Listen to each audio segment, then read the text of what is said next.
Good afternoon, everyone, and welcome back to this edition of TBD Micro, your Colorado Springs real estate podcast. I'm Rob Thompson, associate broker here with the agency here in Colorado Springs, and I'm joined again by my buddy Troy. Hey, what's going on? It's good to be out there again. Yep, well, I see you, man. You're there. It's good to see you too. We are in the same location. So we're back, and this week I think we're going to talk about credit repair.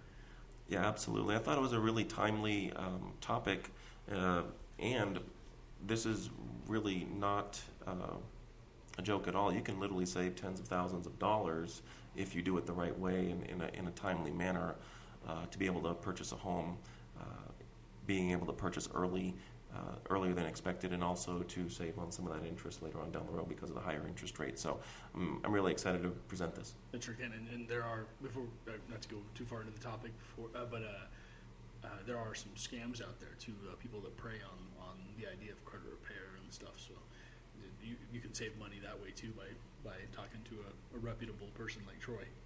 Yeah, absolutely. You got to be very careful out there. There's a lot of clickbait, people disguised and say that they have your best interest at heart, but you really need to sit down with somebody, I think, for sure. So. And there are a couple ways that you can do that, and we'll talk about that. But first, a market update.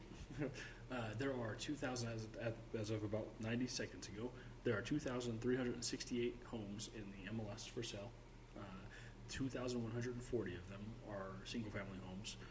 1,670 of those are single-family homes in El Paso County. We have sold 1,321 single-family homes in El Paso County in the last 30 days, which means we have roughly 5 to 6 weeks of inventory still. So we're holding pretty steady on the 5 to 6 weeks of inventory, which by historical norms is not a balanced market. 5 to 6 months is what they say is a healthy market. So still squarely in the seller's market arena, if you will. Well, let's spin it positive. Yeah. Let's say that's more than it was about a month ago. So that's a good sign. Yeah, inventory is building back up, which is good. Which is definitely good. Price points are higher, but that's it is what it is. We are seeing some indicators too of the market slow down a little bit. Homes are staying on the market longer. Sellers are paying concessions that they weren't 2 or 3 months ago.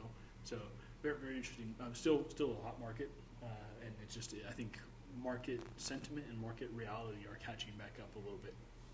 Well, and we kind of need those, and I think we need more inventory. So, Rob, you need to get back and get some more listings after this podcast. So. I'm on it. I got 2 or 3 coming up. As soon as I have them locked down, I will get the details out there. Okay, so let's talk about credit repair. What do you got, man? Sure. So I just wanted to first talk about some bullet points here to what I'm going to discuss during this time. Some of the things you want to consider, one is revolving debt. I'll explain what that is, and utilization rate. It's really important.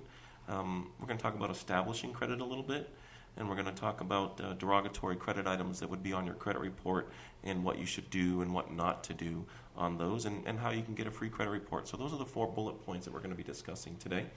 I will just start right off, and let's go over revolving debt and utilization rate. I'm starting with this first because a lot of times this is the easiest, and I say easiest, it's a relative term, but the easiest way and the quickest way to potentially get a credit score back in shape. So what is revolving debt? In layman's terms, revolving debt is normally your credit cards and lines of credit that you have out there. Home equity lines of credit is revolving credit. Basically, you make monthly payments and you're not really paying anything down on it, so it just stays out there, and if you make your minimum payments, whatever you put on the card and pay on the card, your monthly payment is going to change appropriately. So let's talk about what your credit report can look like and what the optimal utilization rate is. So utilization rate is simply the balance compared to the limit on that particular card. So what do you want to see, or what do lenders want to see as far as utilization rate? Really, it's kind of a tiered system. So let's use an example. You have a credit card. It's $10,000, okay, for the limit. And right now, when you pull your credit, you owe $6,000 on that card. The utilization rate, easy math, is 60%, right? So you've used 60% of the limit. And what credit scores do is they analyze that And this is about 30% of your score, believe it or not. They analyze that and they say, well, if the balance is really close to the limit, then they need that card potentially to live, right? Because they're maxing out their cards or they're close to their limit. That might not be the case. Maybe you had, an auto repair that you wanted to put on your card to, get the points and then pay it off or whatever, something like that. But in that point in time, the balance was still out there. And but again, these are computers and algorithms out there. They don't know the human side of things beyond that. And they see a utilization rate on that card of 60%. You are going to see a lower credit score for you at that time. And it can affect what interest rate you get on credit cards, auto loans, and mortgages. So what do you want to see there? It's really a tiered system. The credit score gets better if you're below 50% utilization rate. So in that scenario, below $5,000 balance on that $10,000 card, that's one tier. And then if you can get below 30%, again below $3,000 in that scenario, or if you can pay it off, those tiers help you out more and more as you get closer to zero. So that's something to consider there. And also something to consider is the timing of the payment. So they're pretty smart in figuring out, okay, you've had a utilization rate of 60% for a year, then all of a sudden, boom, it's down to zero.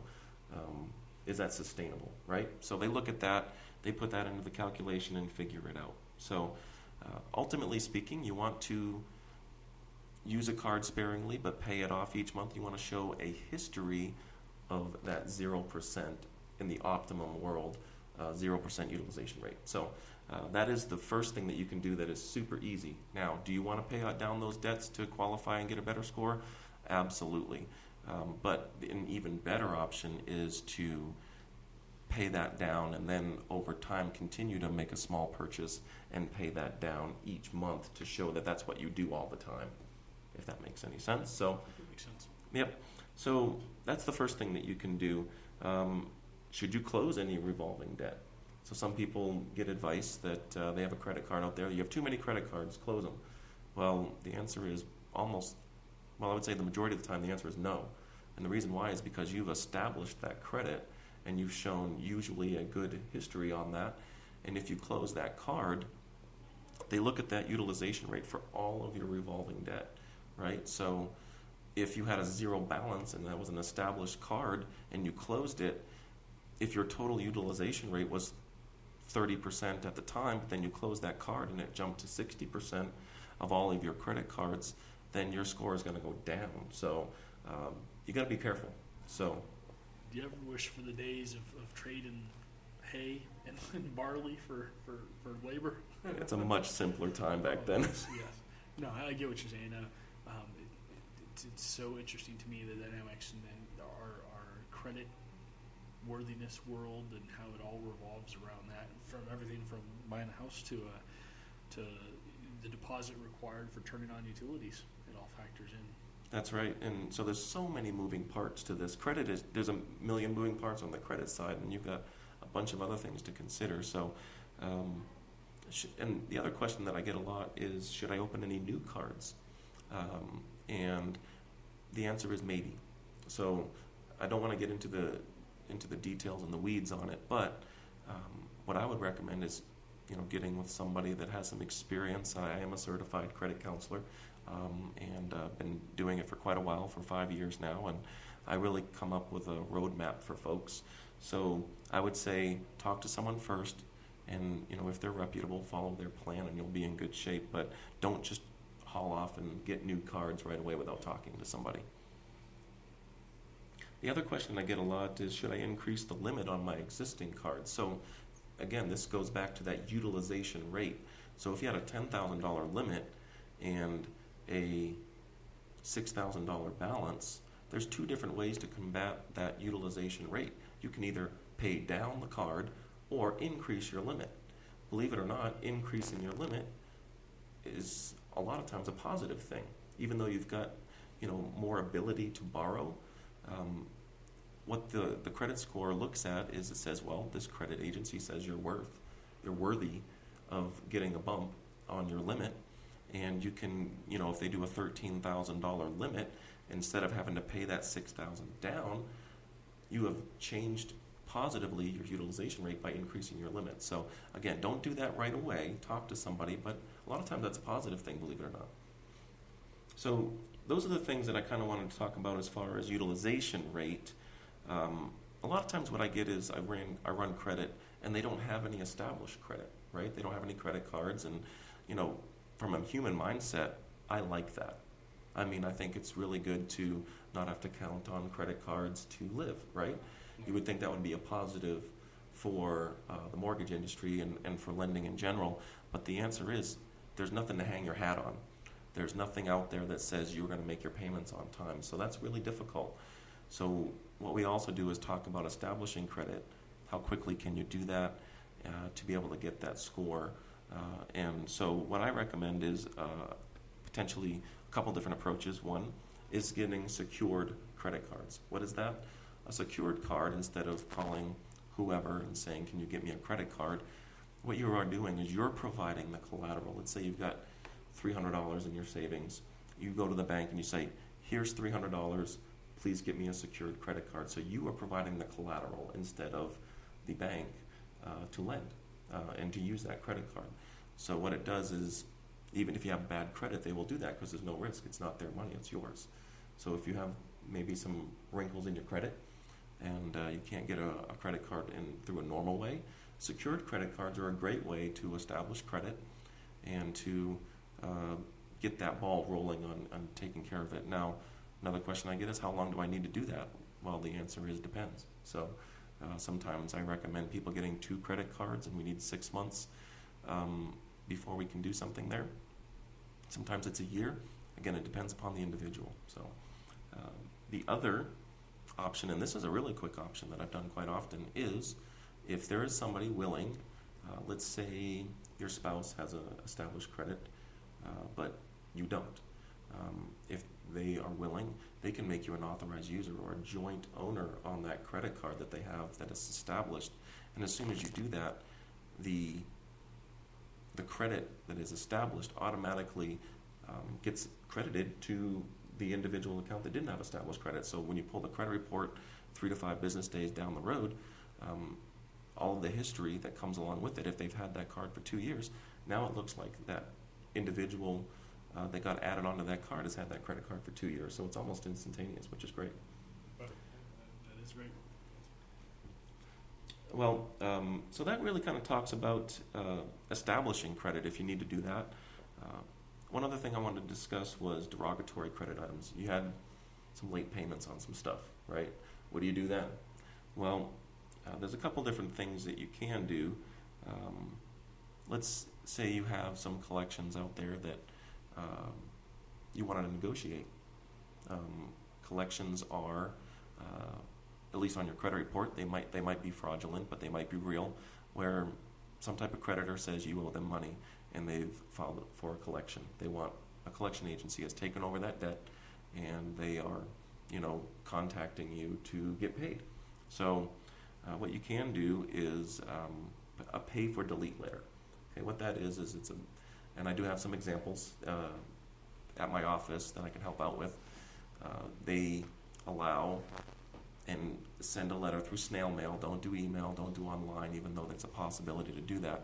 You snail mail this letter, and it basically says, hey, I am not saying that this is my debt, but in order to clear up my credit, I will pay whatever cents on the dollar, but you have to remove all derogatory information from my credit report. And so those letters are out there, and I have those available if somebody was looking to do that. It is a little arduous because collection agencies really just want their money, right? So that's an option, and I help people with that. I can't file them for them, but I can give them the examples. So that's one thing that you can do to clean up some of your credit if you have collections out there. You can also dispute credit items. What does that mean? Well, if you believe there's some fraudulent information out there, or sometimes if you think it's not fraudulent, but you still want to try and get that information off your credit report, you can dispute those. What can you dispute? Well, any derogatory piece of information that's on your credit report. Bad payments, judgments, collections, anything like that at all you can dispute. What should you dispute? Well, anything that seems incorrect, and again, maybe a little bit more if you wanted to see if that creditor will indeed take that derogatory information off regardless. So you can do that. How do you dispute? Well, you start with the creditor, the collection agency, or the credit card agency, whoever it is that is reporting that bad information. And if they don't respond in a timely manner, usually 30 to 60 days is a timely manner, then you can actually go directly to the credit bureaus, Equifax, TransUnion, Experian, and send those dispute letters. And by law, they have to start investigating that. So those are options there as well. When should I do it? Well, really the timing is you want to do it up front before you're actually looking for a home. Because if the credit report shows disputes, there's usually some line items, some details of each of the credit items. If it shows that it's being disputed, there's guidelines specific to that saying that, hold up, that needs to be resolved before we can move forward and close on a home or whatever you're trying to do. So, again, talk to somebody that knows what they're doing. Let's get our ducks in a row. Let's get everything straight. And then we can make sure that those disputes show resolved, and then you can move forward and actually look at getting pre-approved for a home. So that's really a bit about it for derogatory. There's so many moving pieces on this. I can't foot stomp enough that just please sit down with somebody that is willing to take the time and the effort to get you in the right place, to get you the home as quickly as you can, and the right way. So should you, well, I get this question a lot too, should I use a professional credit report repair service? We talked about that a minute. There are some unreputable or disreputable, I don't know what the word is, so yeah. Let's go with both. Okay. And disreputable. I like that. So there are some folks out there that do not have your best interest at heart. But sometimes, if it's just too much of a task for you to do the letters and to follow up with them, I do have a couple of folks. I think, in my opinion, one that I like to use quite often is Lexington Law. They do a good job. It's a fee service per month. Somewhere between $60 and $120, depending upon what you're looking to do, is the normal range for that. But if you spend the money up front, as I mentioned, if you can get qualified to purchase a home now versus a year from now when you normally would have, the price of that home as it stands right now in the Colorado Springs and El Paso County area is going up, let's say conservatively 8 to 10%. If you're looking for a $200,000 home, 10%, that's $20,000 that you would have to spend on the same house next year. So if everything keeps going the way it is, we just don't know. I'm just giving you what I'm seeing right now. But if it makes sense to spend that $60 to $120 a month so you can purchase a home quicker, then it's actually going to be a money saver in the long run if you do those things. So I just wanted to put that out there. So again, when you're working with somebody, maybe the answer is working with a credit agency so you can get that credit score up and they can file all those documents for you. Well, there you go. I would just foot stomp giving Troy a call on this. He is a mortgage lender, but as you mentioned, he's also a certified credit counselor, and he's the kind of guy that would tell you, he'll tell you straight if it's a good idea to buy a house, if it's not, and he'll give you the right roadmap regardless of selling you a mortgage or not. Yeah, I'm local here in the Colorado Springs area. I live out in Falcon. I work out in Falcon, and I run into people all the time at the grocery store that I talk to. I tell people all the time I don't want to have to move to the next aisle in the grocery store just because I see somebody and I didn't do them great service. So I really try to roll up my sleeves for everybody and give them the best advice. So I believe that 100%, and I've seen it in action. Well, I appreciate that. And one other thing that I wanted to, and this will be the end as far as giving you kind of the 50,000 foot view of what to do on credit repair. How do I get a free credit report? So by law, each year you are allowed to get a free credit report at annualcreditreport.com. Again, annualcreditreport.com. It will not have a score. Okay, so I want to be very clear, but it gives you all the details inside of your credit report, which is exactly what a credit counselor needs.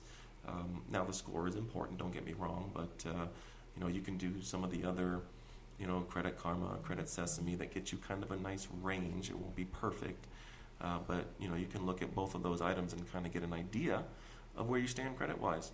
And then with that annual credit report that you get, you can sit down with somebody and they can go over how to prioritize, what to hit now, what to wait on, what not to touch, and get you in the best position possible. So annualcreditreport.com is a great place to go for that. Right on. How do they get a hold of you, Troy? Directly. Got a couple different ways. My cell phone number is 719-205-0413. Feel free to give me a call anytime. My phone is always on. I'd be happy to take care of you. You can also go to www.reichertmortgage.com. Again, that's REICHERT, mortgage, very German. So reichertmortgage.com.